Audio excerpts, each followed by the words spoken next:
English accent. Mom? Oh, British accent. Mamay? ano yun? Filipino accent. Ma! Sasapakin na kita. Ano yung amenities? Amenities. Ano nga yung amenities? Parang you're claiming something.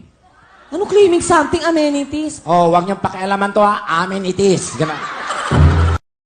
Ano yung mga salitang French? Esi beaucoup. Esi beaucoup pour sale. Oh. Ano isibo ko por sa... Esi beaucoup pour sale. Ano yon? Ice beaucoup for sale. Lord, kung hindi man kami para sa isa't isa ng crush ko, kami na lang kasi! Kami na lang, Lord! Kami na lang kasi! Kami na lang kasi! Kami na lang! Bakit kasi hindi pwede maging kami? Kami na lang, Lord! Kami na lang! Ako sumasali ako sa mga search Search? Wow! Anong search? and rescue operation. Kaya pala medyo nagkaganyan yung tsura mo. Oo, haggard. Hindi totoo.